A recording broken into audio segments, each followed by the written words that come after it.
que realizan unos pocos individuos excéntricos. En homenaje a esa vida, a esa vitalidad, la comunidad debe aceptar ciertos riesgos, debe admitir una porción de herejía.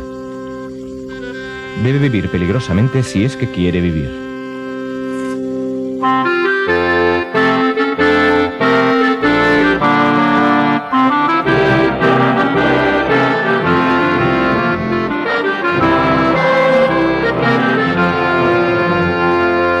El anarquismo es la libertad, es la puerta abierta hacia el infinito de la libertad y del bienestar de la humanidad.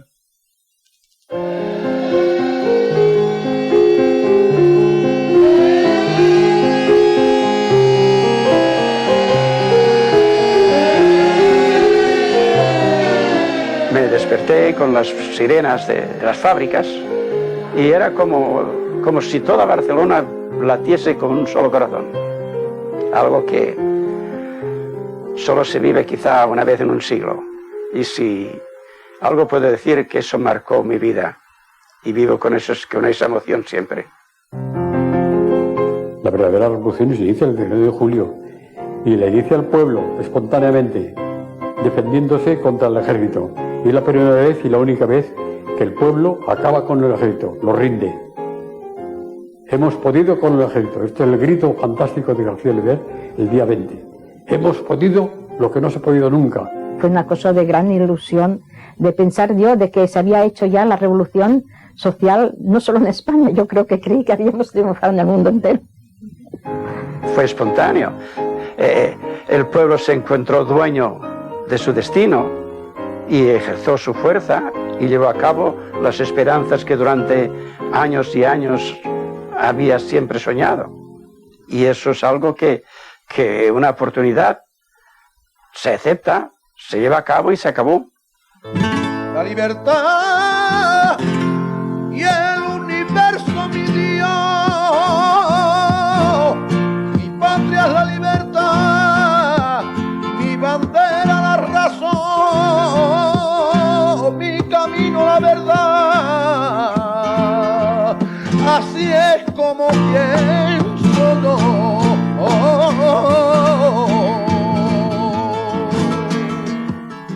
Año tras año, los anarquistas, protagonistas de la revolución que vivió España durante la Guerra Civil entre 1936 y 1939, rememoran aquel verano que cambió para siempre sus vidas.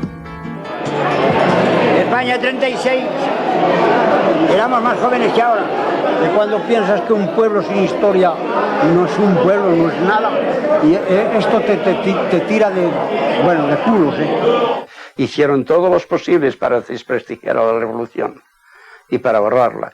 Hasta hace pocos años no se veía ningún libro que hablase de verdaderamente la revolución.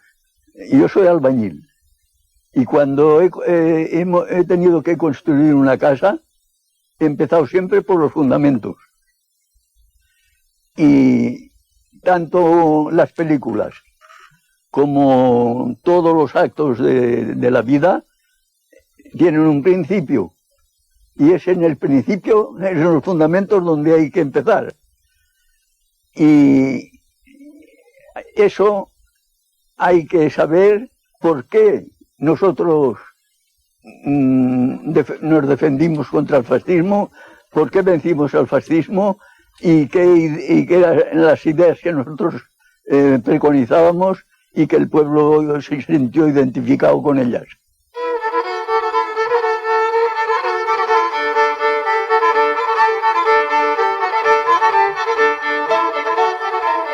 La situación de miseria en la que vive gran parte de la población española en 1930 apenas ha mejorado desde que comenzó la revolución industrial un siglo antes. Continúan el analfabetismo y las profundas desigualdades sociales, sin que las autoridades, la Iglesia ni la burguesía pongan remedio. El anarquismo, que aparece como una propuesta del socialismo utópico para luchar contra la injusticia social, ha ido calando a lo largo de 100 años en las clases más desfavorecidas del país. Las ideas de Kropotkin y Bakunin arraigan con fuerza, especialmente en Andalucía y Cataluña.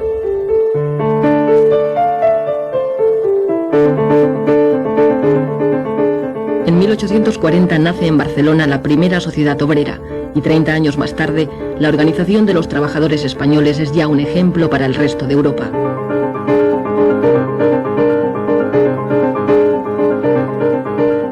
Tras la escisión de la Primera Internacional, en nuestro país triunfan las ideas antiautoritarias de Bakunin frente a las que propugna Marx. Todo ha de ser libre para que funcione. Esa es la gran disyuntiva que hubo entre Marx y Bakunin. Marx era autoritario y Bakunin no. En el sur de España, Fermín Salvochea es una de las figuras más influyentes del anarquismo andaluz. Allí el pueblo está enfrentado a una burguesía propietaria de grandes latifundios improductivos. En virtud de unos cuantos caciques, que son los que manipulaban la política, y los explotadores de grandes extensiones de tierra.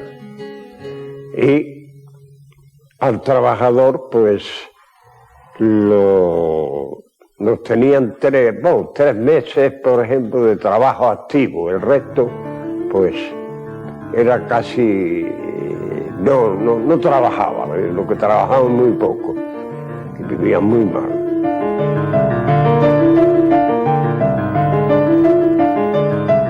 En Jerez, 4.000 campesinos toman la ciudad al grito de «Viva la anarquía», asaltando los comercios en busca de comida.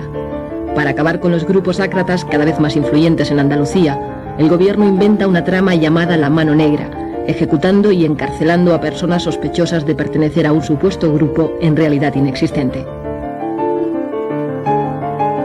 Uno de los procesados es Sánchez Rosa, autor de la Gramática, la Aritmética y el Abogado del Obrero, libros que ponen en manos del trabajador los medios para defenderse en las luchas sociales. El enfrentamiento entre patronos y obreros deriva en sangrientos atentados cometidos por anarquistas que actúan de forma individual. Barcelona es conocida en Europa como la Rosa de Fuego, y el castillo de Montjuïc se populariza como escenario de fusilamientos y cárcel política. Numerosos militantes de las sociedades obreras son procesados.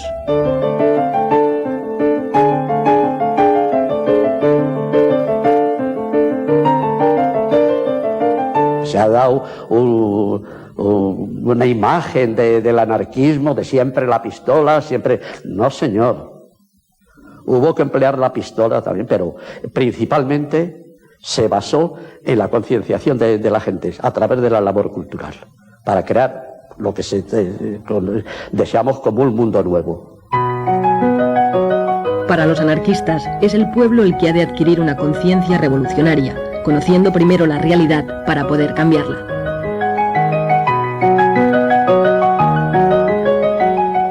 El autodidactismo se explica de esa manera, por afán de saber, pero sin tener medios. Entonces, por eso se explica que haya tanta revista, tanto folleto en el movimiento libertario español. En todos los pueblos había una revista, o se hacía un folleto, o se hacía un boletín. Es el prodigio que no se explica casi nadie.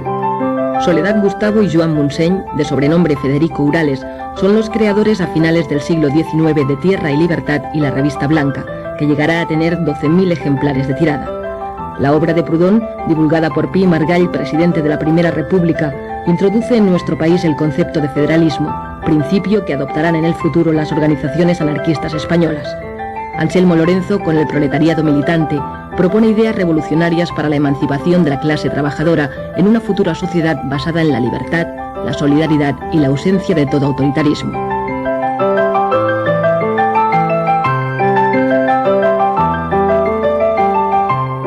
Porque el anarquismo no es una teoría, no es solamente una filosofía, no es solamente un programa de vida, sino una forma de vivir. Una forma de vivir. A través de las sociedades obreras, los anarquistas crean escuelas gratuitas que suplen la falta de una enseñanza pública para todos. En 1902, Francisco Ferrer Guardia funda la escuela moderna inspirada en el racionalismo. Basa su enseñanza en el respeto físico, intelectual y moral del niño. Francisco Ferrer Guardia reacciona contra el oscurantismo de la enseñanza de los curas y de los frailes. Siendo cartesiano, pues como era Ferrer Guardia, y siendo libertario, quiso hacer de su escuela una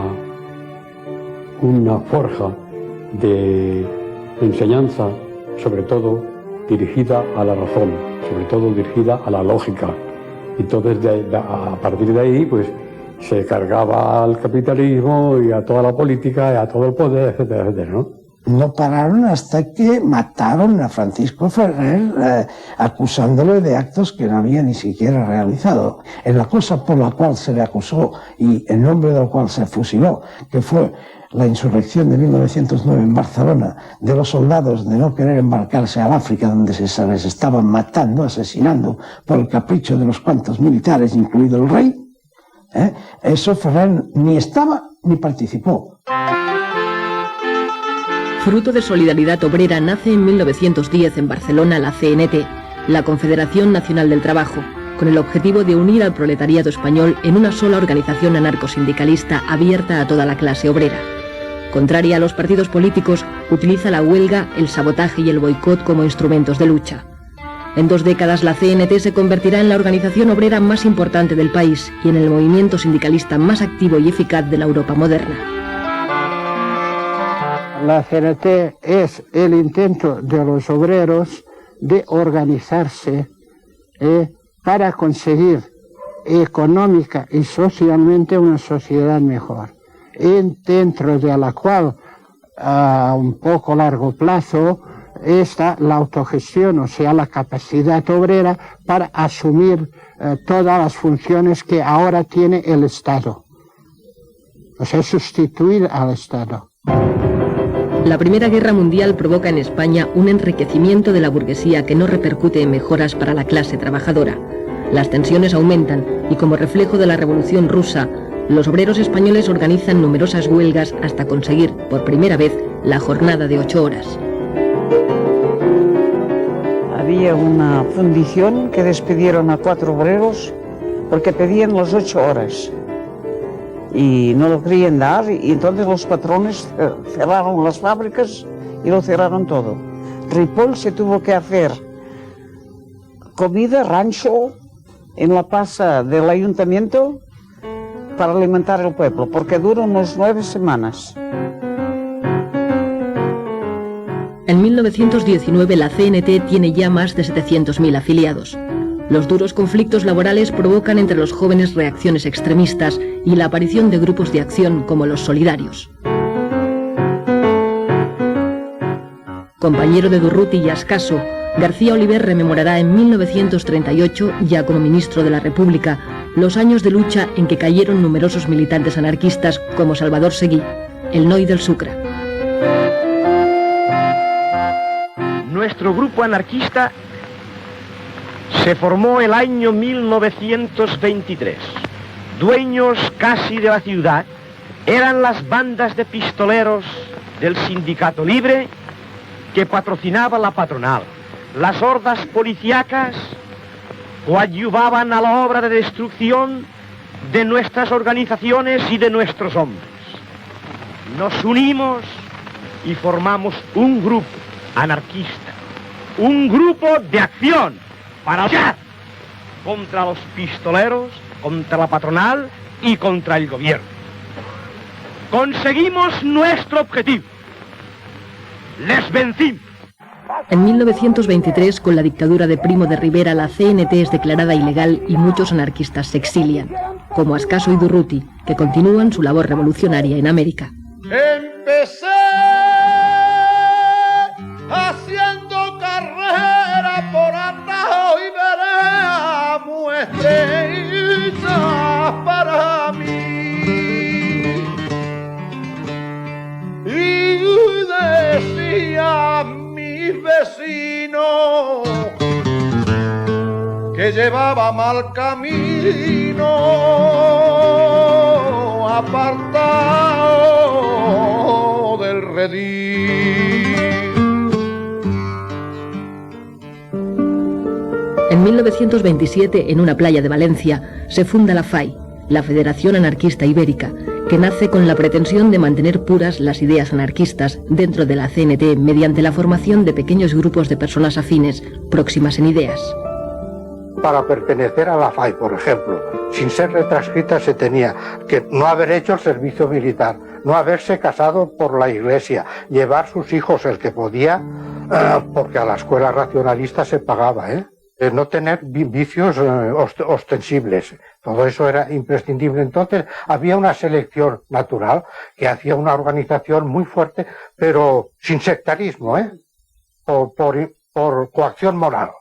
Bueno, mis padres, ya te digo, que fue una temporada secretario de la FAI, siempre tuvo cargos, era un hombre, mi padre era un hombre de acción, entonces era muy radical, mi madre también, y entonces pues, y tenía mucha influencia porque era un hombre eran muy humanos, eran muy cultos, tanto mi padre como mi madre, y siempre se rodearon de gente más o menos afín. Y el hombre anarquista procuraba llevar una vida digna, ser un ejemplo.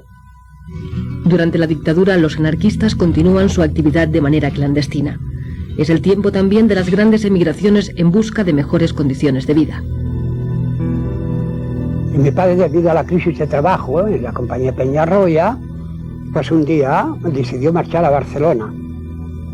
Pero nosotros nos quedamos allá en espera que el hombre ganase algún dinerillo y pudiéramos coger los billetes correspondientes. Tardó un año en lograr ese dinero. El caso es que encontró a un compadre en Barcelona y le dijo, hombre, puedes venir a trabajar al metro.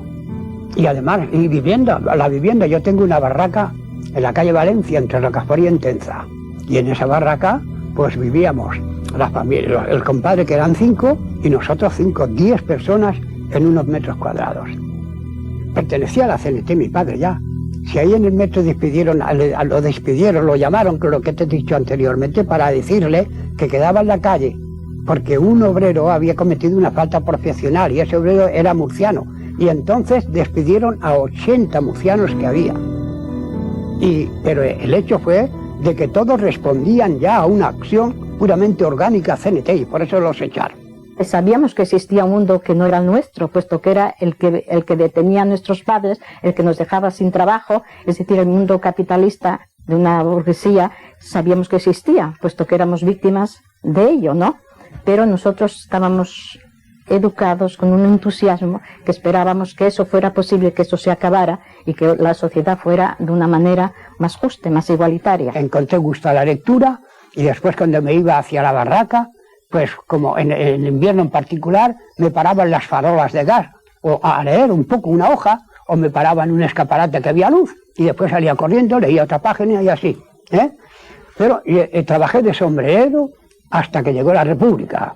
Anduve gritando por las calles de Barcelona, ¡Visca la República! ¡Visca la República! Todo eso yo lo he hecho. El 14 de abril de 1931 se instaura democráticamente en España la Segunda República y el rey Alfonso XIII parte hacia el exilio. Era una fiesta en Barcelona, por lo menos la que yo viví, desbordante, todo el mundo, pero las calles estaban llenas de gente. No se concibe cómo sin preparar esa fiesta se pudo producir ese fenómeno. Todas las calles llenas de gente vitoreando, sin ningún odio. Viva la República, viva la libertad, viva el pueblo, etcétera, etcétera. A partir de ahí, ese remojón, ese chapuzón de libertad que le dio la entrada en la República, estimuló todos los resortes de la persona. No ha habido nunca una juventud tan ansiosa de saber como la que vivimos nosotros entre el 31 y el 36. Aquellas ansias que teníamos contenidas, entonces ya se desbordaron. Ya buscamos sitio a ver dónde podíamos ir. Entonces se nos dijo que habían formado un Ateneo. Allí había el cuadro escénico, había la sección de Esperanto, había cultura general, excursionismo, bueno, había de todo. Y cada noche teníamos un trabajo determinado. Es decir, que nos faltaban horas para todo. Allí se formaron las juventudes libertarias, había los grupos de la FAI. Cuando me llevaron al Ateneo Libertario del Clot, para mí fue un deslumbramiento, porque yo vi allí personas que pensaban igualito que yo. Todo el sindicato se convirtió en un centro de educación. Todo el sindicato era un Ateneo. Se hacía la revolución en España, en el mundo, en la tierra, en la luna, todo allí. No eran lugares para jugar las cartas y beber, sino para leer, para conversar, para discutir, debatir, escribir, lo que sea, ¿no? Sobre todo, y también había en los Ateneos se solían dar muchas veces representaciones teatrales, recitales, muchos recitales, eso es lo que más se hacía, recitales de poesía, casi siempre cayendo en lo social, ¿no? en lo de la denuncia.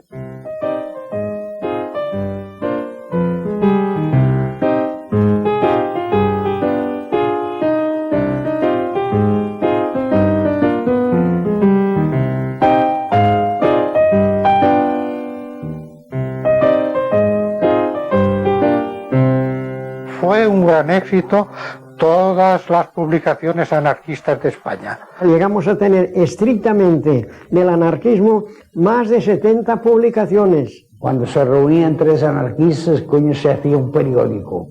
Que si El Cantero, que si La Voz de la Tierra. Entonces se inauguraron las paradas en la Rambla, que no se había hecho, que fue un éxito, yo me acuerdo, un entusiasmo.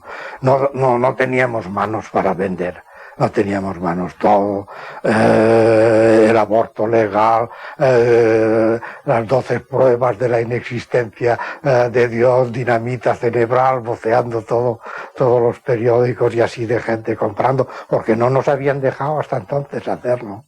Debía tener 10 años, toda Barcelona voceando Tierra y Libertad, órgano de la Federación Anarquista Ibérica. Pues eso, fue un núcleo de reunión formidable, donde sobre todo la de prensa, de la gente exponía así sus ideas, y fue un centro de conexión de mucha gente, Tierra y Libertad. Se estaba haciendo una revolución mental extraordinaria. Tierra y Libertad pasó de unos 4.000 ejemplares cuando la cogió mi padre a 20.000 en 1934 y 35. La novela ideal, creada por la familia Urales, padres de Federica Montseny, pretende divulgar las ideas éticas del anarquismo mediante una escritura fácil. La novela ideal hacía una gran labor en la juventud, ¿sabes? Había temas muy interesantes y religiosos también, sobre todo porque la religión en la época en España ha tenido siempre mucho dominio, pues también se buscaban temas en ese sentido, para combatir la religión. Fundada en Alcoy en 1923, Generación Consciente inicia a sus lectores en la sexualidad y la salud. Años más tarde, con el nombre de Estudios, alcanzará los 70.000 ejemplares de tirada. Y esa revista, habían muchas veces artículos que hablaban de estas cosas. Y claro, eso pues a mí pues, me iba llenando, ¿no? A mí me iba... Cuando hay algo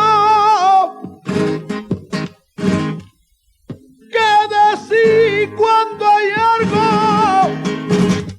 que decir, no se puede uno callar, porque callaré morir.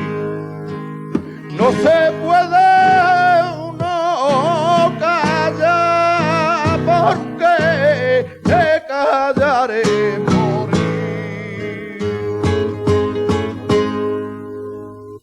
Incluso tú describías y decías, quisiera saber esto o lo otro. Pues te decían, pues sí, pues hay este método, y contestaban por la revista, revista Estudios. Y luego había, la pentalfa era más bien sobre los nudistas. No sé por qué pasa que las grandes fábricas de la siderometalurgia, pues la gente se da al alcohol, se suda mucho y se da al alcohol. Por contra, habían unos cuantos que se veía enseguida, se distinguían de los demás, que no fumaban, que no bebían, que leían, que hablaban, que comentaban.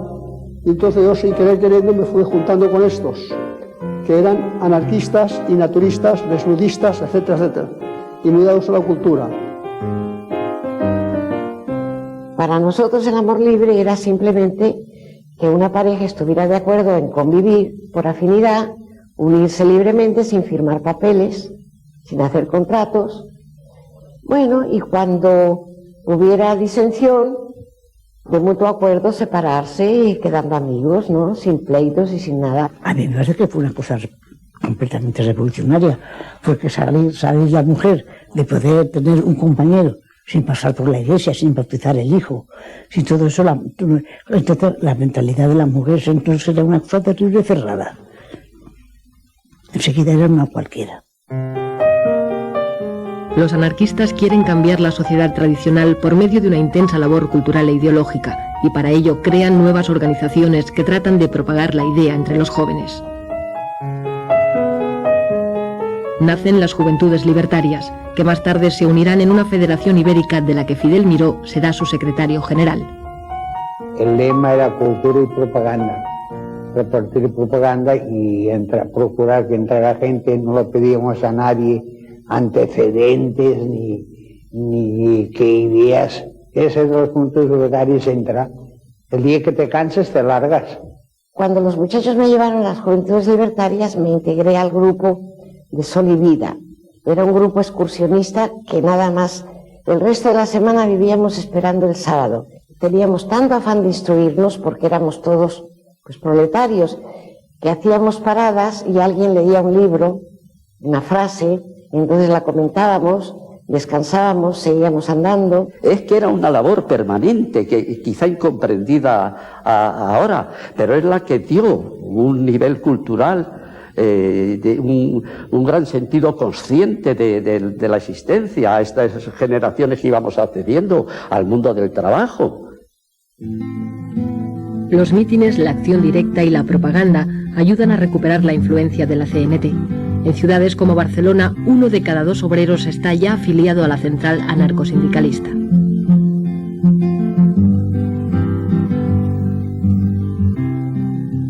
Yo hacía muchas horas. Lo mismo hacía 10 que hacía 12 que hacía 20, lo que el patrón me ordenaba.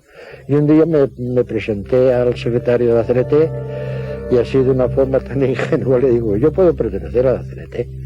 Y me dice, pues claro, tú eres un trabajador. Y el hombre me hizo muchas reflexiones y una de las cosas que siempre retuve mucho, me dijo que fuese honrado y que cumpliera que en el trabajo. Y que tenía derecho a hacer las 8 horas. Fui secretario de la Federación Local y Comarcal y los que no tenían miedo, pues, que venían a la organización y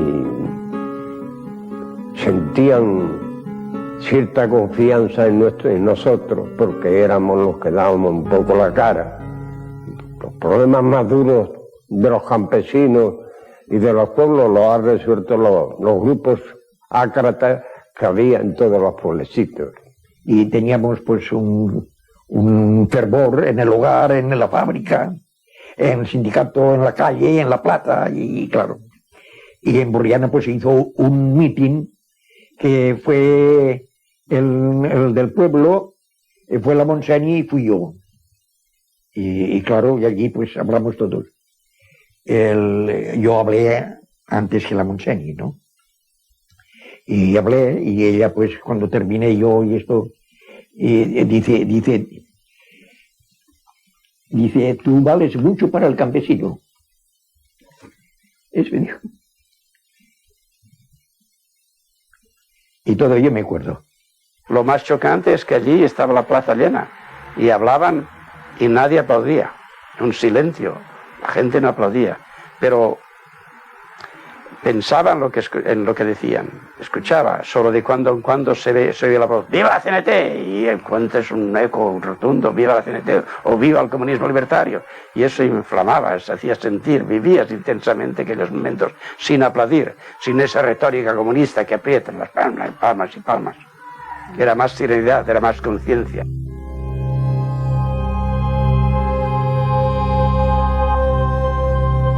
Había unos acuerdos sindicales que cuando echaban a un obrero de un trabajo, no había ningún obrero que debía de reemplazarlo. Así que a lo mejor el patrón, en una mina o en un trabajo, echaba a uno porque lo consideraba revolucionario o porque le cogía rabia, lo despedía. No había ningún obrero que lo reemplazara. Es decir, que todo está atado a través de un espíritu de solidaridad, que es lo más importante que existe en la organización nuestra. Bueno, los vecinos eran como una gran familia. Allí, pues, en aquellos tiempos no había seguro de paro, ni seguro de enfermedad, ni nada. Cuando alguien caía enfermo, un vecino que hubiese tenido algunos ahorros, lo primero que hacía era ponerlos encima de la mesa y allí los dejaba, sin que hubiese ningún papel ni un apretón de manos. Cuando vuelvas a trabajar y cuando puedas me los devuelves. Y lo afectado, cuando empezaba a trabajar, peseta por peseta, poco a poco devolvía. Era una cuestión de principio y de moralidad. Es decir, que había el hecho de la familia universal, porque era verdad, en las casas baratas todos éramos una familia. Había un sistema de turnos que se recogían los que trabajaban, los hijos de los que no trabajaban. De niño no me gustaban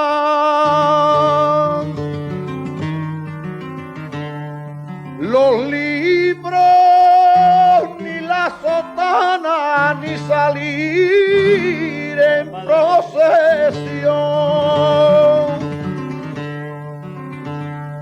Era tan desobediente como el viento de poniente, revoltoso y juguetón.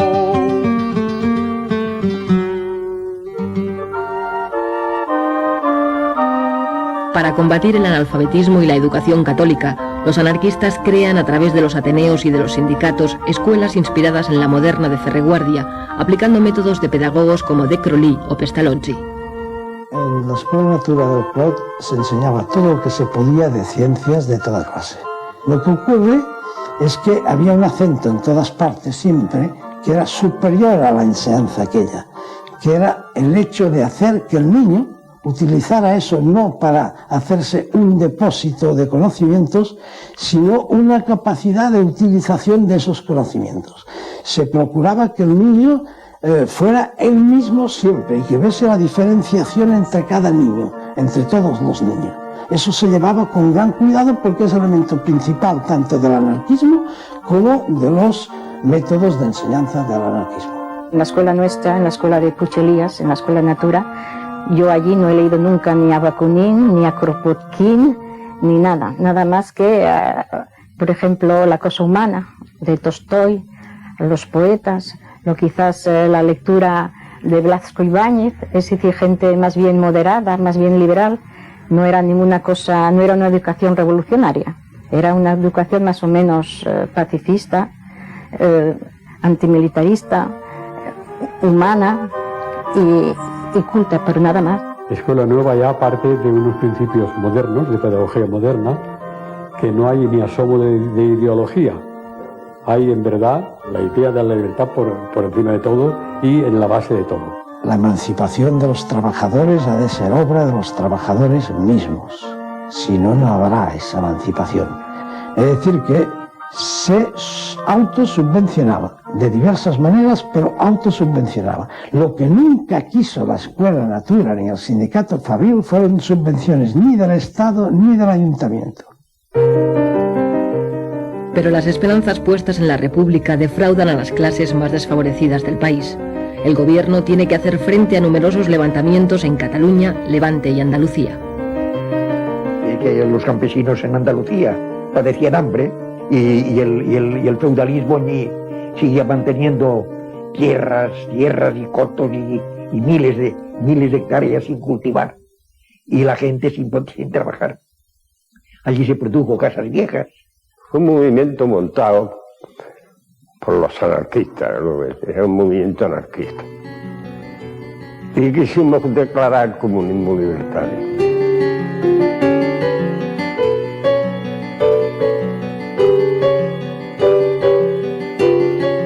A la familia de Casas Viejas, los asesinaron y además quemaron la casa. Y ese es un pueblo campesino de la provincia de Cádiz.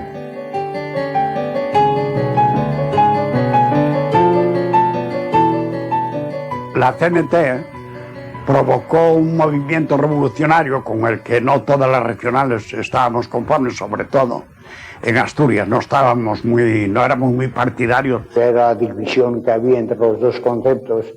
Uno es de la revolución permanente y a plazo fijo, ¿no? Y los otros, la tendencia más moderada era de que había que hacer cultura, preparar al pueblo y esperar el momento propicio que se pudiera ensayar la revolución con posibilidades de éxito.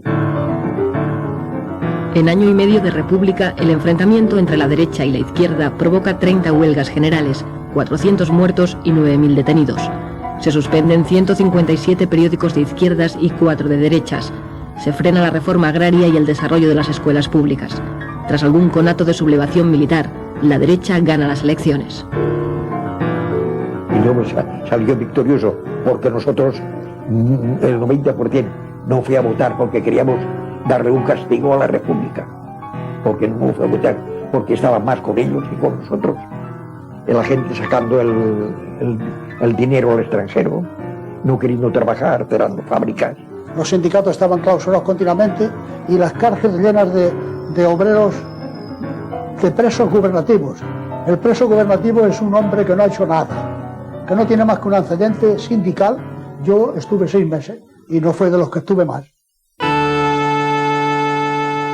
En Asturias, los trabajadores de la CNT y la UGT colectivizan minas y fábricas. Ramón Álvarez forma parte del Comité Revolucionario. La idea general estaba concebida, primero, detener el avance progresivo del fascismo en toda Europa. Y después se combinó en uno de los puntos, el fundamental, en que la finalidad del movimiento revolucionario de octubre era la implantación de una sociedad socialista federalista. Pero la revolución de Asturias no es secundada por las fuerzas de izquierda del resto de España. Los obreros asturianos resisten durante 2 semanas el asalto de las tropas enviadas por el gobierno, con el general Franco al frente. La revuelta es aplastada en una acción premonitoria de la guerra que se avecina. Febrero de 1936. El Frente Popular, la izquierda, derrota en las elecciones al derechista Frente Nacional. El voto de la CNT ha sido decisivo. En febrero decidimos votar nosotros. Muchos, yo no voté, pero muchos votaron, porque teníamos alrededor de 15.000 presos en las cárceles de España. Se suceden las huelgas, las ocupaciones de tierras y los enfrentamientos de la Guardia Civil con obreros y campesinos. Mientras la derecha prepara el golpe de Estado, las organizaciones más radicales llaman a la revolución. Para mí el comunismo libertario es mi máxima aspiración.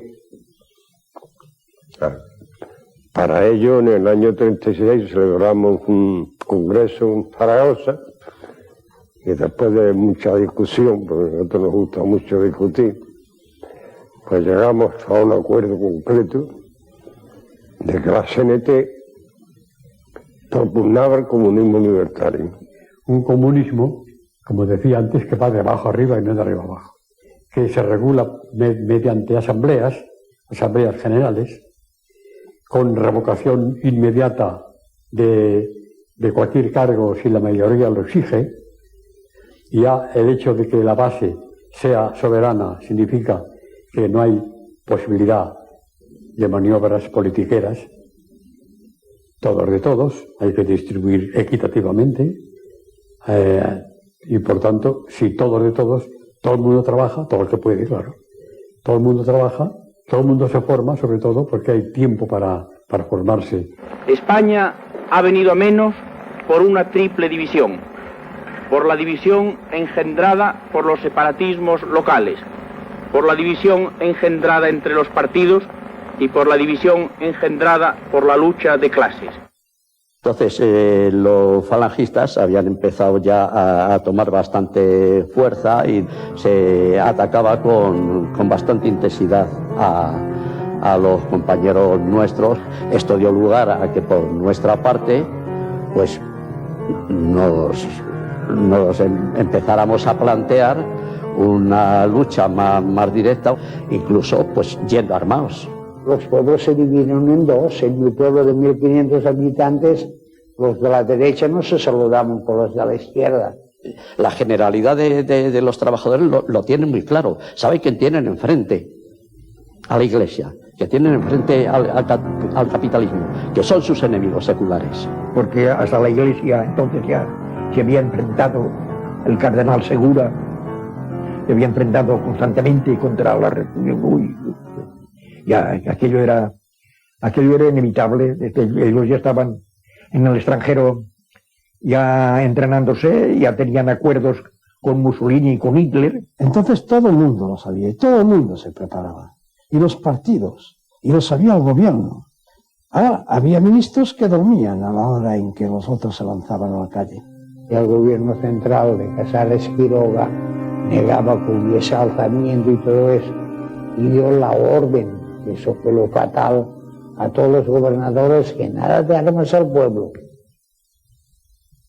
Nada de armas al pueblo. Tenían más miedo a la revolución que a los militares. Porque no hay que olvidar que en los primeros días de julio, Companys le dijo al jefe de orden público de Cataluña que desarmase a la CNT, a los anarquistas. En Barcelona estábamos todos los militantes y otras gentes también de izquierda, estamos de guardia toda la noche durante 4 días. Entonces ya hubo el día anterior a la revolución, ya vinieron y dijeron que yo me había dormido, por cierto, en el tejado, en el techo, dijeron, bueno, hoy es la hora de la verdad, el que no le interese que se largue a su casa, porque hoy sí hay faena. Estábamos en la Plaza de la Generalidad, eso estaba abarrotado de hombres pidiendo armas. Y salía Companys y decía que esperábamos. A gastarme, o a que he venido a este mundo, como no sea para gastarme, como no soy sordo mudo, no tengo el por qué callarme ante la ley del embudo.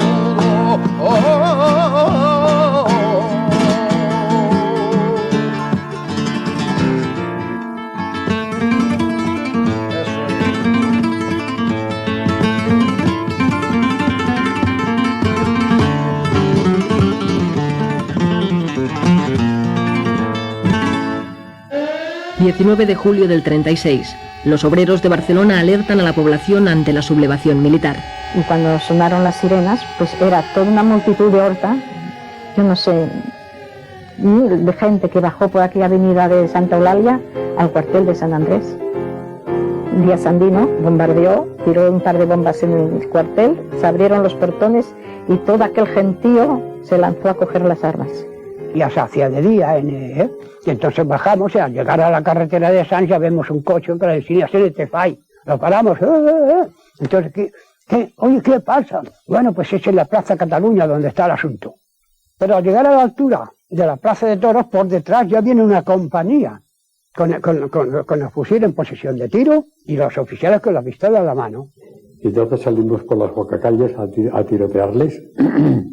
Entonces se armó, claro, un poco el desorden entre las tropas. Lo viví con esa emoción de inconsciencia, pero con una gran emoción. Es decir, que ver aquello, de ver todo aquel pueblo armado, todos aquellos coches que claxonaban CNT, CNT, CNT FAI, ver todos aquellos coches con las banderas al viento, ver todo aquel movimiento con esa de generosidad, de lucha, ver además una cosa que me impactó mucho, ver los soldados, ver los guardias de asalto al lado nuestro. Se nos echa en cara que nos apoderamos de 40.000 fusiles, no sé cuántos cañones, no sé cuántos caballos, porque estábamos allí, es que no había otro, porque hasta los guardias de asalto, que hay fotografías parapetados detrás de un caballo, venían con nosotros, no iban con su unidad, venían con nosotros, Pero en fin, como se pudo, como no había tanta gente, parece mentira, como salieron de todas las casas, a millares, la gente,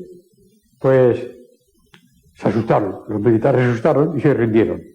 Es decir, muy a pesar del gobierno y de todo, el pueblo de Barcelona, guiado por la CNT, derrotó al ejército aquí. Barcelona hizo el cambio y Barcelona impulsó a Madrid que tomase el cárcel de la montaña.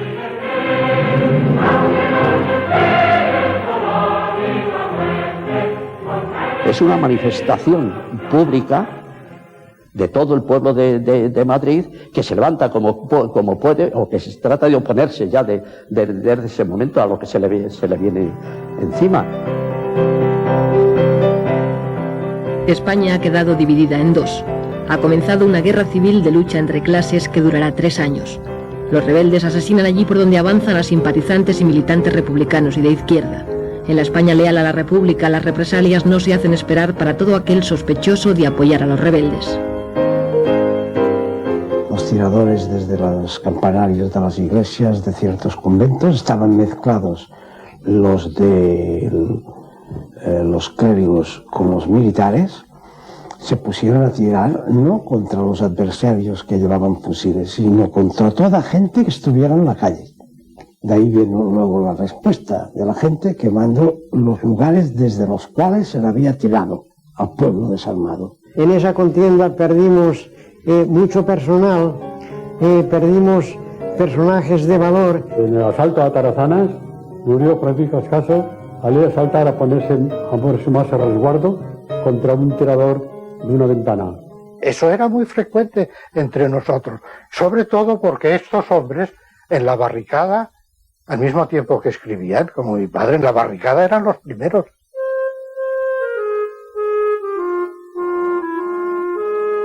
La nula capacidad de reacción del gobierno de la República ante el golpe militar y el desmoronamiento de las estructuras del Estado provoca que en muchos lugares sean los propios ciudadanos los que organicen sobre la marcha la nueva sociedad. La cárcel modelo de Barcelona salieron todos de golpe, ¿no? Todos. Fue el primer momento glorioso de la revolución, sacar a todos los presos, ¿no? Y presas, claro. Ya se rompe con toda la cosa del Estado y todo, ya se rompe, ya nosotros, y para nosotros ya no servía gobierno ni servía nada, ¿no? Ya era una cosa del sindicato, ya no aceptábamos órdenes, ni comentarios, ni consejos de nadie, nada más que del sindicato. Hicimos un comité para, en primer lugar, para reclutar gente para ir a Aragón o donde fuera, y después, en segundo lugar, para evitar que hubieran venganzas personales, ¿no? El 19 de julio, automáticamente hubo un cambio de sociedad, porque la mayor parte de capitalistas habían marchado, y otros abandonaron, se huyeron, y los obreros se tuvieron que hacer cargo de la administración de los trabajos. Entonces se nombró por la noche CNT y UGT, hubo una asamblea en la Casa del Pueblo, casino, que pusimos como un casino que iban los ricos, y como que habían desaparecido, pues hubo una reunión allí, y se nombraron los comités de fábrica, consejos de empresa, cada trabajo, el suyo para que continuara, y quedamos que emplearíamos todos los parados que habían, unos pocos a cada fábrica, y así lo hicimos. Y así que es que de parados no había. Los ricos decían que sobraban 500 obreros y los obreros decían que sobraban 5. Y cuando esos 5 desaparecieron, hubo trabajo para todo el mundo. La cosecha no estaba recogida y urgía recoger la cosecha, trillar, hacer todo esto y que se empezara a funcionar. El pueblo de Membrilla un cierto día se acostó pobre y amaneció rico. Amaneció rico porque comió todo el pan que quiso, cuando antes no hacía más que pasar hambre. Espontáneamente el pueblo pone en práctica las ideas libertarias acariciadas a lo largo de todo un siglo, sobrepasando las expectativas de las propias organizaciones. Barcelona se convierte en la avanzadilla de la revolución.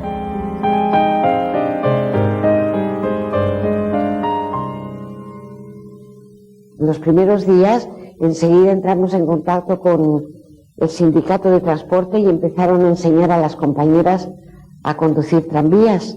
Y tú tenías a compañeras conduciendo tranvías. Habían compañeros que empezaron a marchar al frente o que querían marchar. Yo me dediqué a recoger libros con un camión para crear una biblioteca, que teníamos una ansia loca de crear una biblioteca popular en el barrio. En la entrada queríamos hacer unos carteles así que dijera, y unas vitrinas, biblioteca popular, pueblo, estudia y supérate, entrada libre. En Cataluña los anarquistas son ahora la fuerza mayoritaria y el poder que tenía la Generalitat pasa a manos del Comité de Milicias Antifascistas, un nuevo organismo nacido de la revolución. Los consejeros de la Generalitat abandonaron sus respectivos despachos. La Generalitat se quedó con el solo hombre de Companys en la jefatura de policía y la calle nuestra. Companys, ¿sabes?, pide a la CNT que le mande una comisión para tener una entrevista. Y les dijo, os lo debemos todos, vosotros habéis terminado con este alzamiento, os habíamos juzgado mal. Desde hoy yo no sirvo ya para nada, yo no soy presidente. Si para algo valgo, les dice a la comisión, dice, estaré a vuestro servicio. Palabras de Companys. García Oliver propuso ir a por el todo y se lo pusieron, nada más votaron él y Chena, los de Hospitalet. Se lo puso Santillán y Federico Montseny. Federico Montseny diciendo, ir a por el todo es establecer nuestra dictadura, y eso es una negación del anarquismo. Y Santillán dijo, si vamos a por el todo y establecemos el anarquismo, nos aislamos en España y nos aislamos en el mundo. Todo el mundo no nos va a dar nadie ni ayuda, ni armas, ni nada. Y por eso la FNT no fue a todas ni quiso el poder que le regalaba, no solo regalaba a Companys, ya lo tenía. Y entonces colaboramos juntamente con los demás fuerzas del país con un organismo que se llamó Comité de Milicias Antifascistas. Y entonces la Generalitat dejó de funcionar como tal. Y todo el poder recayó en este comité.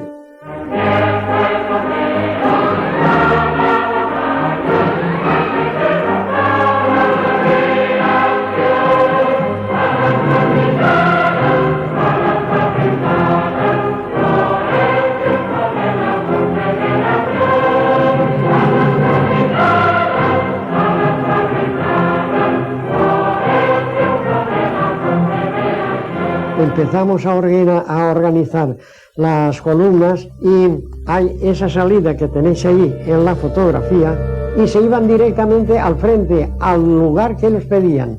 Y la mayoría que pedía lugar era Condorruti, Condorruti, Condorruti.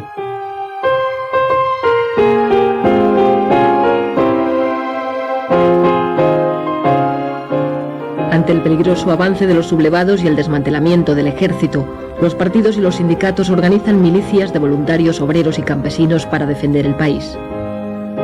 La columna no lo saben muchos, se sugirió con el propósito de que todos los concurrentes fueran del movimiento libertario. La columna de hierro estaba organizada por grupos de 10. Y 10 grupos formaba la cinturia. El jefe de grupo era uno que se nombraba desde esto, decía, pues tú jefe de grupo. Y luego de los 10 grupos que forman la cinturia, se nombraba un delegado de cinturia. Por amistad y por confianza, por la personalidad del compañero, pues se le daba la responsabilidad de mando. Allí siempre ha habido un mando, pero un mando en condiciones, no nada de eso, se decía, bueno, pues ahí y se ordenaba y se cumplía. Yo salí de Arcolea y de allí, andando, fuimos hasta Madrid. Y al llegar a Madrid nos llevaron al cuartel, allí estaban los hombres y las mujeres. Fuimos allá para y se preparó el batallón Ascaso y yo me fui en él.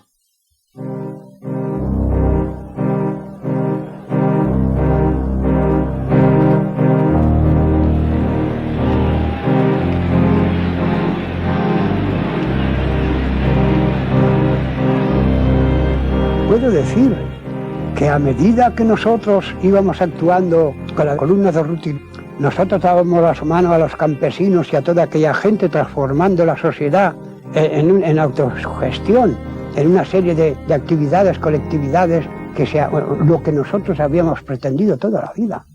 No era solamente tirar tiros. Ahí, a medida que nosotros avanzábamos, pues ellos tenían campo libre para poder formar, darle forma ética a lo que tenía que ser nuestra sociedad, nuestra futura sociedad.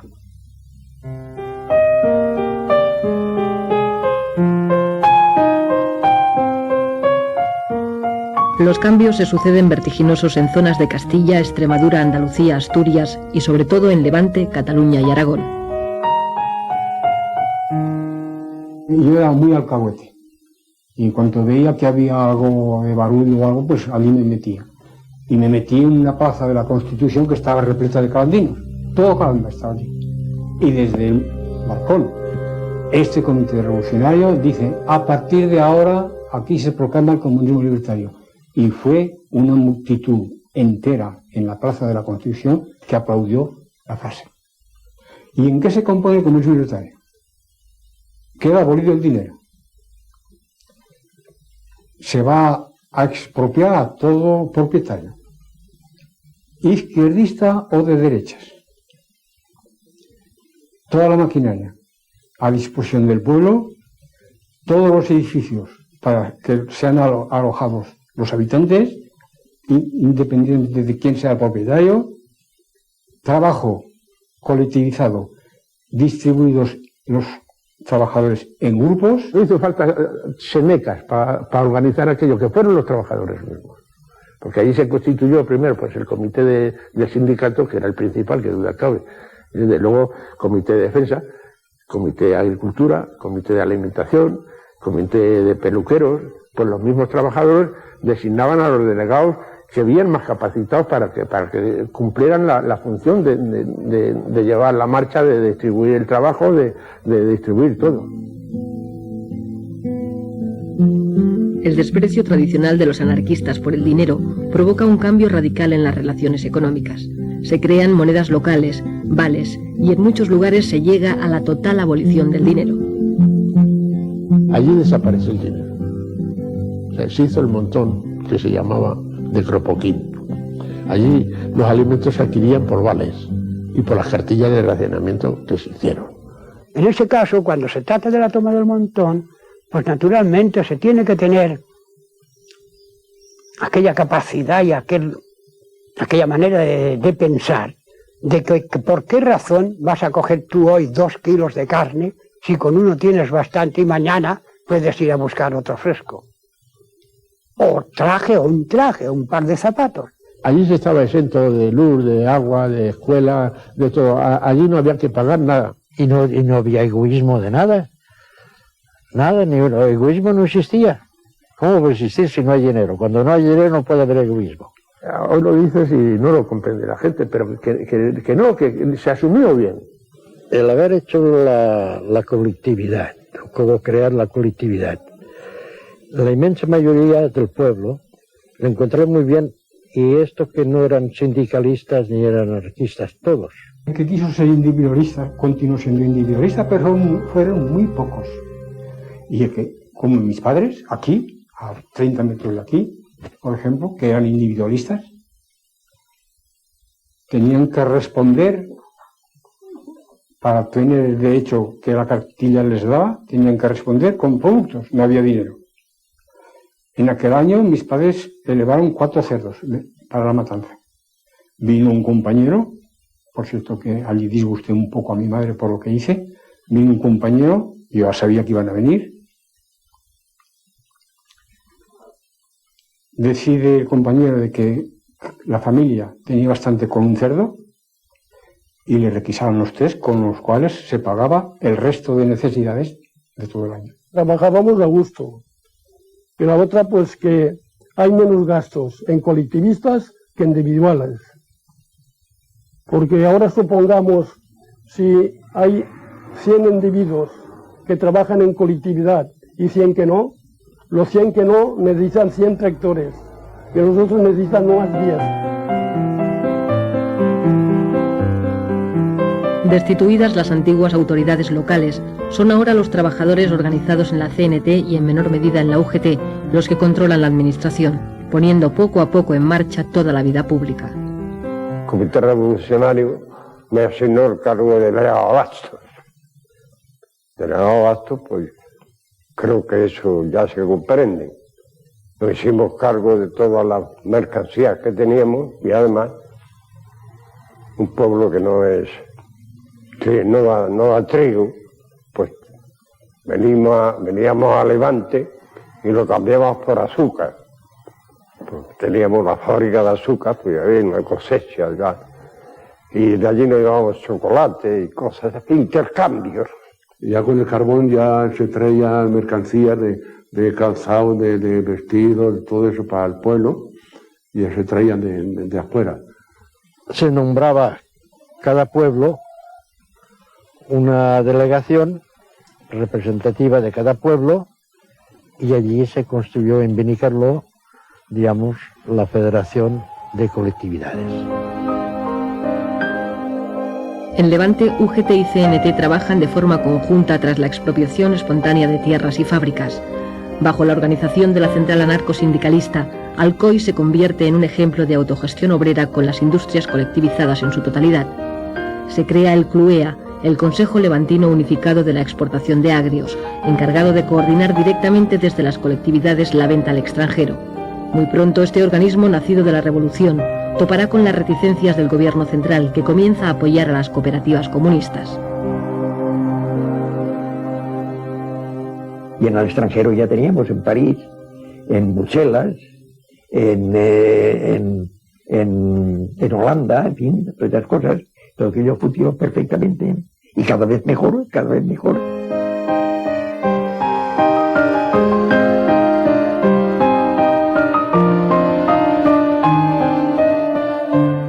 En Asturias, la CNT y la FAI forman parte del Consejo de Asturias y León, del que Ramón Álvarez es consejero de Pesca.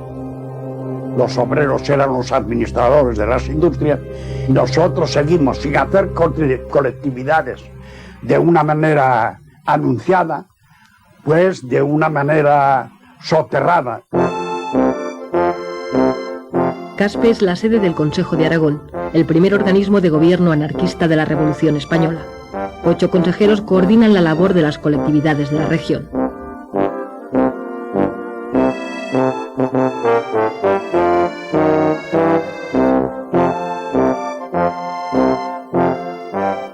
Aquí en la región, que fue el centro, digamos, mayoritario de las colectividades, con su consejo en Caspe y todo eso, en Levante hubo colectividades, en Andalucía hubo colectividades, en Castilla hubo colectividades para todo, pero tan homogéneo como en Aragón no la hubo en ninguna parte.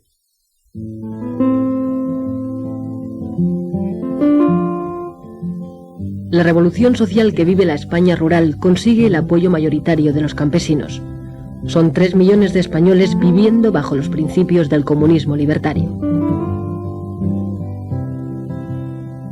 Allí pues había una pizarra en el sindicato grandiosa, y cualquier trabajador, una queja que tuviera, la apuntaba en la pizarra, y en la asamblea se discutía aquello.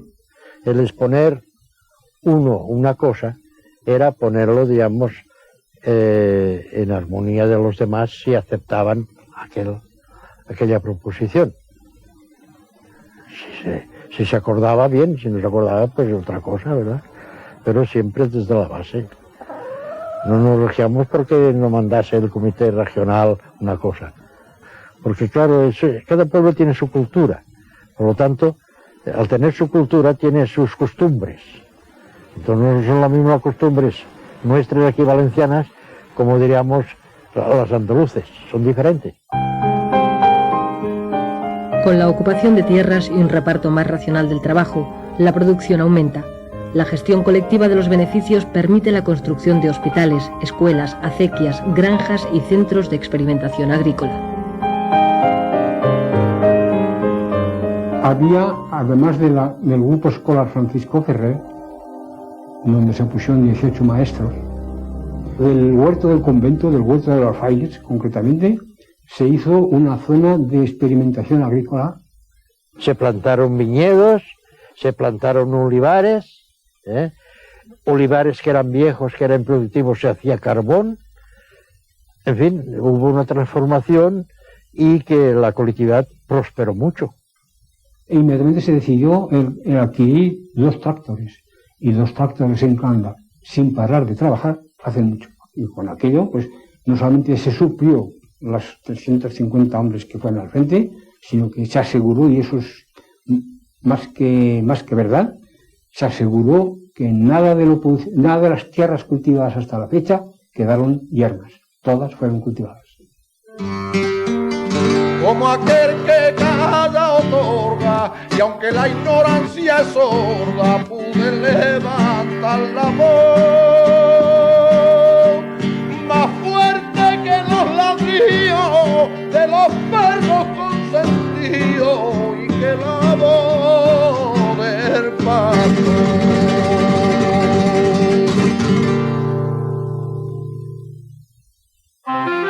La revolución que vive España no pasa desapercibida al visitante. George Orwell, que ha venido a luchar como voluntario en una columna del POUM, describe sus impresiones al llegar a Barcelona. Era la primera vez que me encontraba en una ciudad en la que mandaba la clase obrera. Los anarquistas ejercían virtualmente el control de Cataluña y la revolución se encontraba en plena marcha. Las actitudes de tipo servil habían desaparecido. Nadie decía señor o don y ni siquiera usted. Todo el mundo se trataba de compañero y de tú, y decía salud en lugar de buenos días.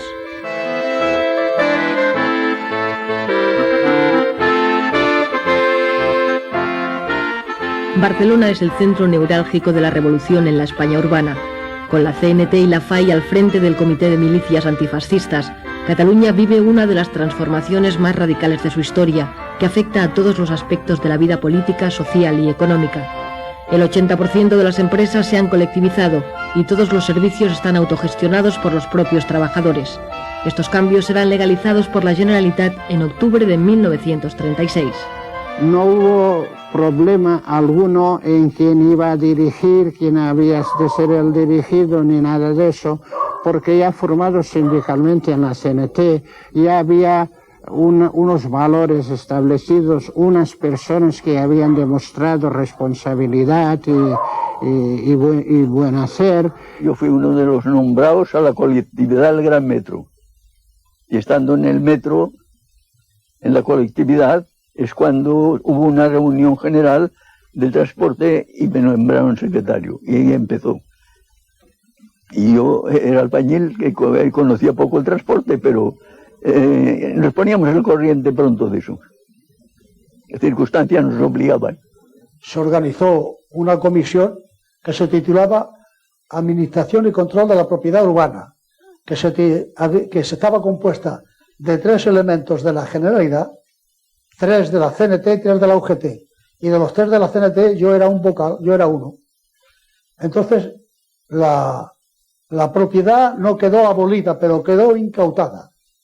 Los propietarios no tenían derecho a administrar sus fincas, tenían derecho a formar parte de la administración de esta comisión. Los anarquistas podían hacerse los dueños de Barcelona y de Cataluña y no quisieron hacerlo.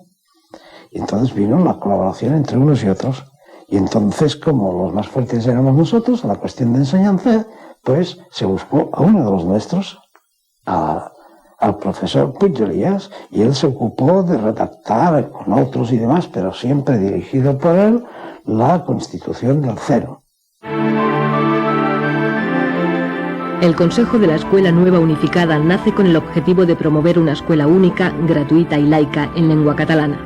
La revolución crea también servicios de asistencia y previsión, inexistentes hasta entonces, que cubren gratuitamente la sanidad, las bajas temporales, la invalidez y la jubilación. Se lucha contra el paro aumentando los puestos de trabajo o contratando nuevos trabajadores, aunque no sean necesarios, para repartir el trabajo entre todos. Las pequeñas empresas y talleres se agrupan, se unifican compañías eléctricas. El entramado es complejo. Nos sentíamos involucrados y luego, claro, nos daba un protagonismo y una responsabilidad que asumimos, diría yo, muy a gusto. En las asambleas lo que se discutía, no tú que serás, yo que seré, sino cómo mejorar la producción, cómo el trabajo organizarlo mejor, cómo quitar intermediario entre una acción y otra, porque claro, una fábrica es compleja. Tienes que ser consciente de que trabajas para ti, entonces, que ya no mantienes a ningún patrón, aún trabajas con más anhelo. Elizalde, Ford, General Motors, Cross, Pirelli o Can Girona. Los trabajadores reconvierten de manera asombrosa en solo 7 semanas empresas civiles en fábricas de armas. Esta transformación permitirá la supervivencia del ejército republicano. Cada militante se consideraba defensor como un Don Quijote de esa utopía, de esa forma de operar, de esa forma de conducirse éticamente en la sociedad sin necesidad de que viniese el gendarme de turno. O sea, la autogestión yo creo que es la asignatura pendiente aún ahora, porque en aquel momento se demostró que, mira, hay el más ilustrado y el menos, hay el memo y el listillo, pero todos tienen algo, todo ser humano tiene algo a aportar. Casi todo el mundo dice que es una utopía, ¿no? Es la única cosa que podría salvar el mundo, la anarquía. Es lo más bonito que hay. Cada cual, trabajar todo el mundo, ni amos ni patrones. Y cada cual hacer lo que tiene en su cabeza. Es que todo el mundo tiene algo adentro. Poco a poco, la realidad de la guerra obliga a los anarquistas a colaborar en las tareas de gobierno. Cuando cesó el Comité de Milicias Antifascistas, que duró 2 meses, el periodo revolucionario en Cataluña duró 2 meses, de julio a septiembre. Hubo un nuevo gabinete, se nombraron consellers y era Sanitat la que vuelve otra vez a coger el poder con sus consejeros. 4 anarquistas entran también como ministros en el gobierno de la República. Entre ellos, Joan García Oliver y Federica Montseny, que se convierte, muy a pesar suyo, en la primera mujer que accede a un ministerio en Europa. Estaba ella en contra de esto y en contradicción con ella misma, y te aseguro que le costó.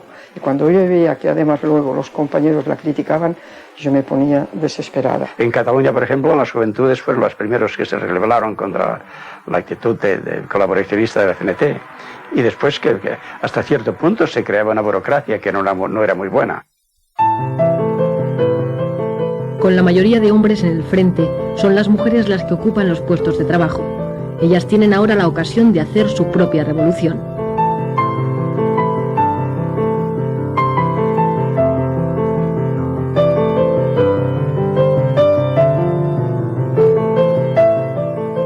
Al irse los hombres al frente, al ocupar ella puestos que dejaron vacantes los hombres en la producción, quizás eso las despertó, se sintieron más libres. Las compañeras que conocía, la una estaba en una fábrica de alpargatas, ella era la que llevaba todo aquello, la otra en una fábrica de azúcar, cuando estos eran puestos que lo habían llevado hombres antes. Nosotros le dábamos la importancia que debíamos haberle dado a la mujer. En las asambleas de la CNT apenas veías 3 mujeres. La mujer en la casa. Los hombres se rían con todos los derechos y nosotros queríamos preparar a la mujer para que supiera usar sus derechos con respeto a sus hijos, a su casa, a su marido y a su propia vida. Mujeres Libres nace a partir de agrupaciones locales, convirtiéndose en una de las organizaciones feministas más importantes de la época. Suceso Portales en Guadalajara y Concha Liaño en Barcelona son 2 de sus principales impulsoras.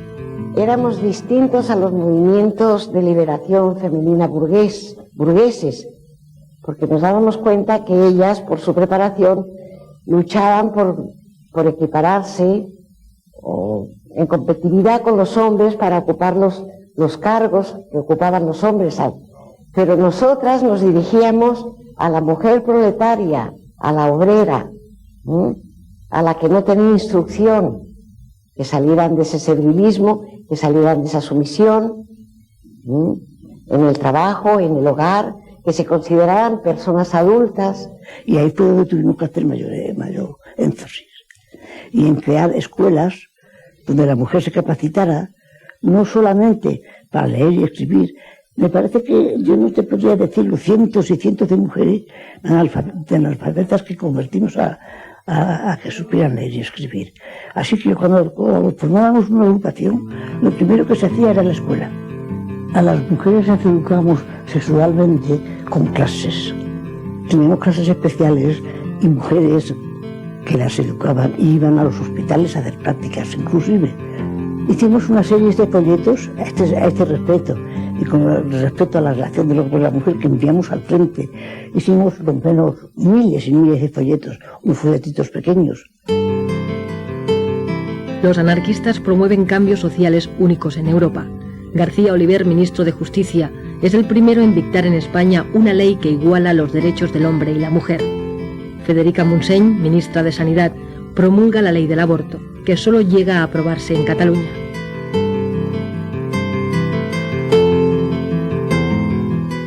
La ley del aborto pues se proclamó primero aquí en Cataluña y se proclamó y enseguida se puso a la práctica, ¿eh? En el hospital clínico se hacían abortos. Parecía muy bien suprimir una maternidad que no era deseada. Les parecía lógico. Pero por parte de los médicos hubo un rechazo enorme. La maternidad consciente solo se puede adquirir a través de los conocimientos que te ocupas de conocerlas. Si estas mujeres no habían leído nunca nada y no sabían hacer nada, pues no podías pedirle una maternidad consciente, ni a los hombres tampoco mismo, ni siquiera a los hombres.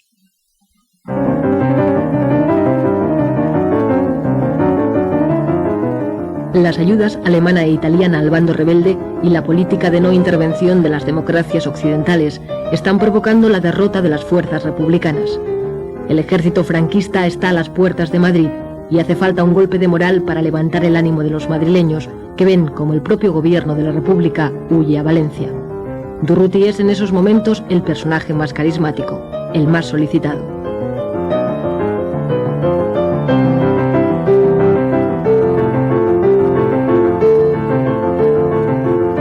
La figura de Durruti en aquellos momentos representaba la mayor atalaya de libertad. Fue una inyección de optimismo, de esperanza. En un territorio desconocido y mal pertrechada, la columna Durruti sufre enormes bajas. Su actuación resulta, sin embargo, decisiva para la defensa de Madrid. El 20 de noviembre nos retiraron del frente y nos dijeron que había muerto Durruti. Siempre fui esa abeja negra que supo esquivar las piedras que le tiraban nada.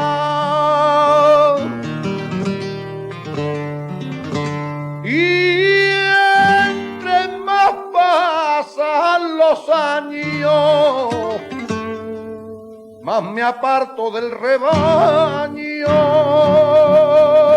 porque no sé a dónde va. No ha habido en la historia un entierro como el de Durruti en Barcelona. No sé si contaron 1,5 millones, o qué sé, algo inenarrable. La República trata de reorganizar el ejército e impone la militarización obligatoria. El objetivo es ganar la guerra olvidando la revolución. Los anarquistas, sin embargo, mantienen su idea de derrotar al fascismo para crear una nueva sociedad. Dijeron que iban a militarizar la columna, que entonces pues no eran militar, éramos pues milicianos, y que la iban a militarizar. Y dijimos que no. Detestábamos la disciplina militar. Nosotros fuimos a la guerra por combatir al fascismo, pero no para hacernos militares. Todos los que hacíamos la guerra de nuestra generación éramos contrarios a la guerra y contrarios al militarismo, pero muy contrarios, pacifistas a carta cabal. En cuanto a eficacia de las cosas, yo no vi ninguna. Tan eficaz era 100 hombres llamándose centuria, como 100 hombres llamándose compañía. Yo creo que el error primero fue ponerse en el lugar del enemigo, hacerse ejército, y no guerra de guerrillas, que precisamente es nuestro honor histórico. Las guerrillas se dicen todo el mundo guerrillas por España. Y llegamos a la conclusión de que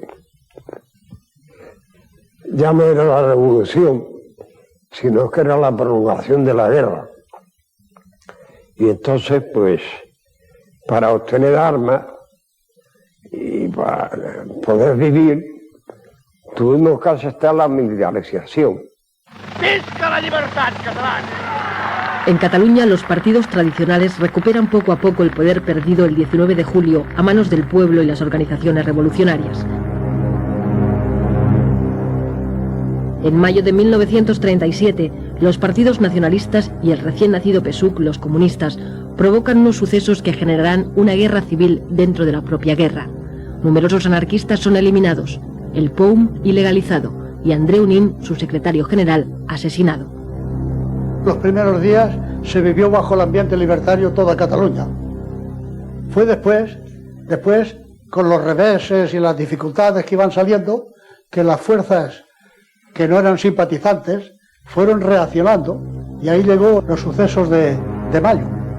El Artemio Guadé, que era consejero de la Generalidad, mandó la policía de la Generalidad a que se apoderara de la Telefónica. La Telefónica estaba incautada por la CNT, claro, en la Telefónica se resistió, y de allí empezó. En la barriada éramos los amos absolutos, pero en el centro había calles que eran de uno, calles que eran de otro, y así hubo una cantidad de muertos. Los comunistas fríamente se propusieron acabar con los líderes nuestros, para dejarnos sin cuadros directivos, y casi que lo lograron. Eso fue horrible.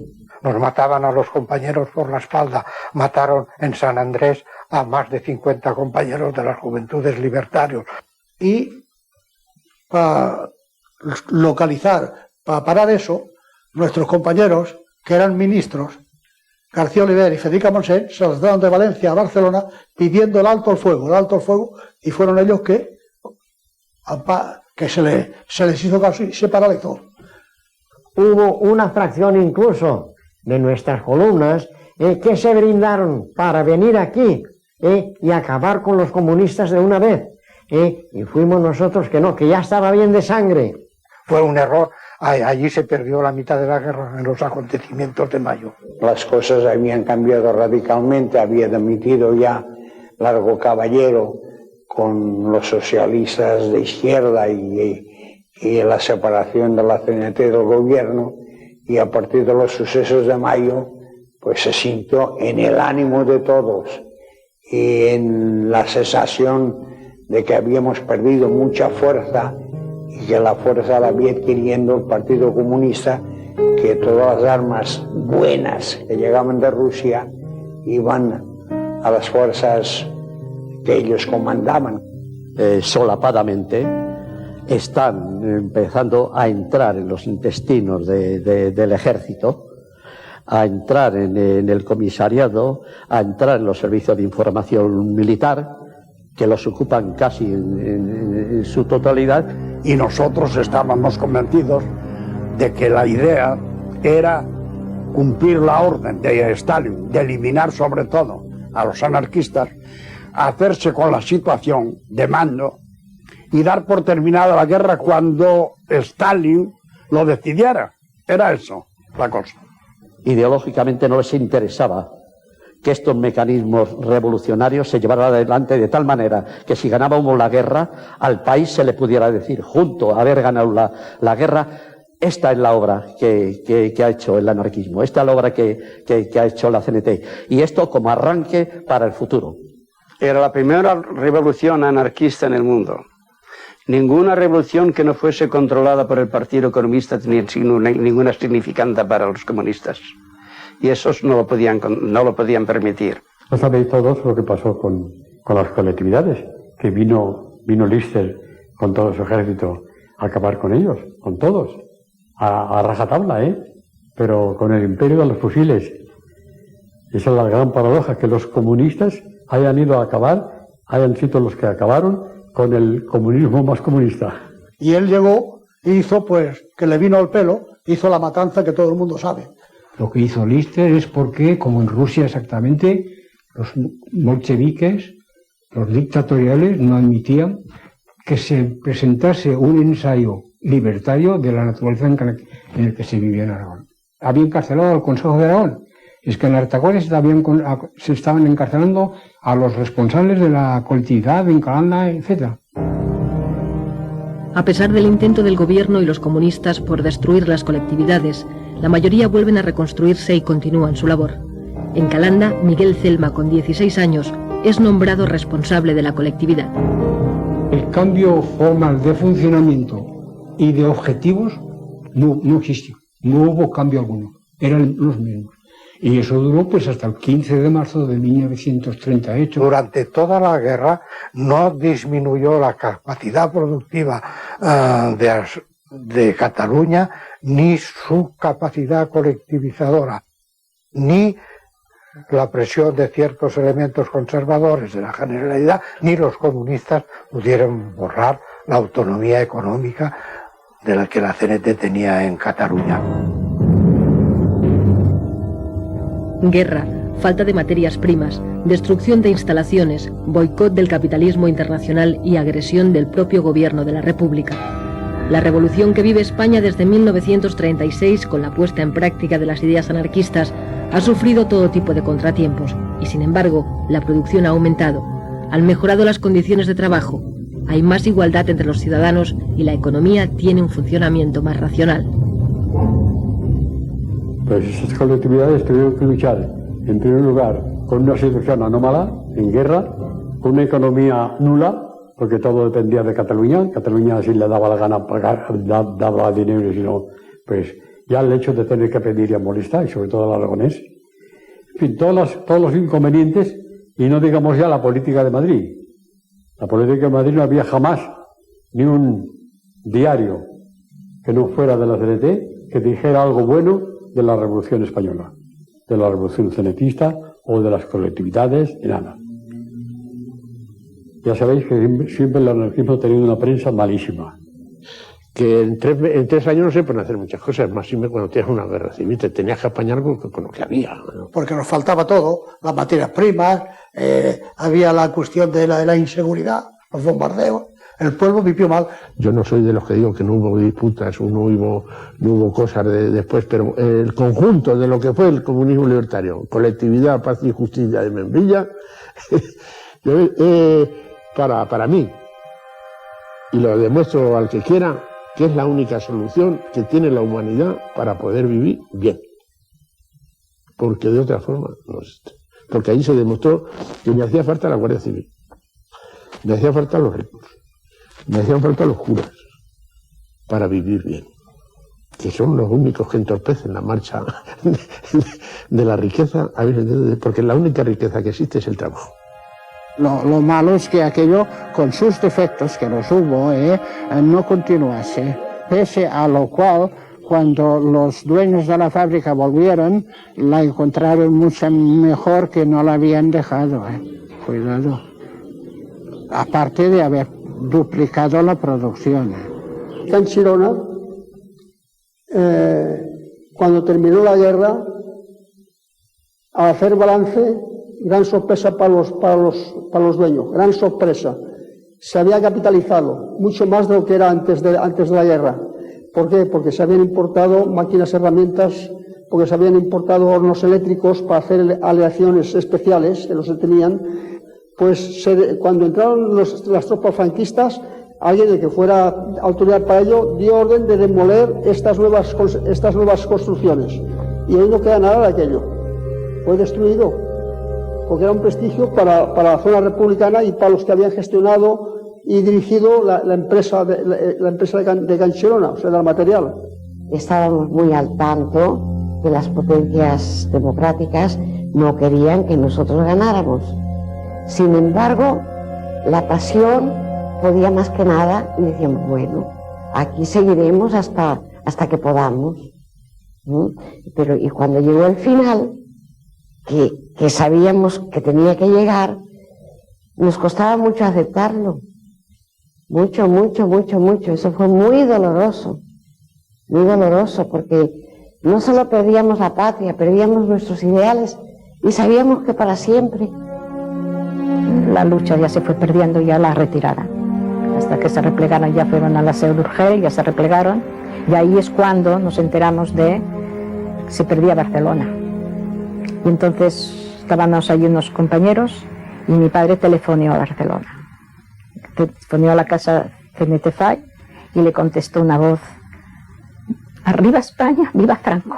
Y es la única vez, no la única, pero en eso vi que a mi padre le salían, colgó así el teléfono y le saltaron 2 lágrimas. Ya comprendí. Yo creo que aquel fue un momento muy emocionante para los que estábamos allí.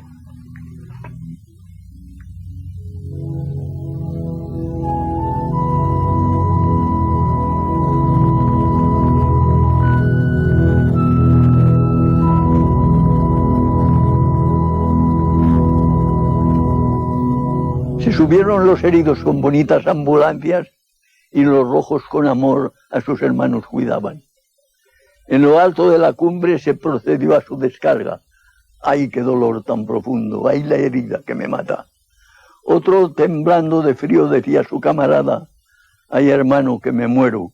La nieve está muy helada.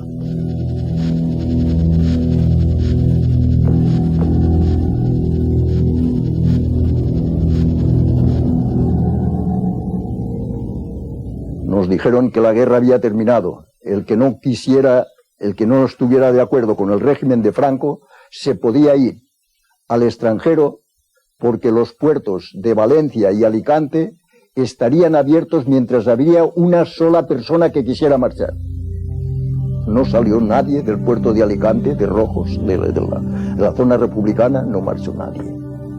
Nada más, nos cogieron a todos. Y nos llevaron al Albatera. Campo de Albatera fue cruel. Algo que el que no ha pasado por un sitio así no puede creerse las barbaridades que allí lleguemos a sufrir. El hambre, el maltrato, los palos que nos llegaron a pegar, aquello no lo sabe más que los que estuvimos allí.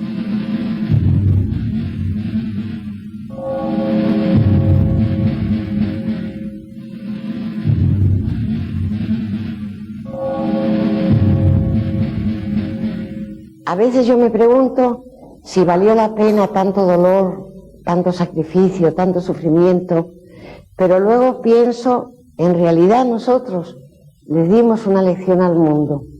Por más que sea, pudimos dar un ejemplo de que es posible vivir sin gobierno, porque no había gobierno, y marchaban las colectividades, y marchaba todo funcionaba, de mutuo acuerdo. Para mí fue el tiempo que estuve yo este mes en la colectividad, los más felices de la vida, porque no tenía que preocuparme de nada. ¿Dinero para qué? Porque fueron los años más intensos de mi vida. Conocí la fraternidad, el desinterés, el espíritu de sacrificio y la solidaridad. Es decir, el sentirme hermanado con los que estaban luchando conmigo, que sentían las mismas ideas. Creo que es lo mejor, y que por ello hay que luchar, porque aunque no se llegue, ha de ser, si no una meta, una ilusión, una utopía, lo que sea, lo que puede ser como una poesía, ¿no? Le he cantado a casi todo lo que me ha dado que pensar. Le he cantado a casi todo y ahora le voy a cantar la que nunca existió, la paloma de la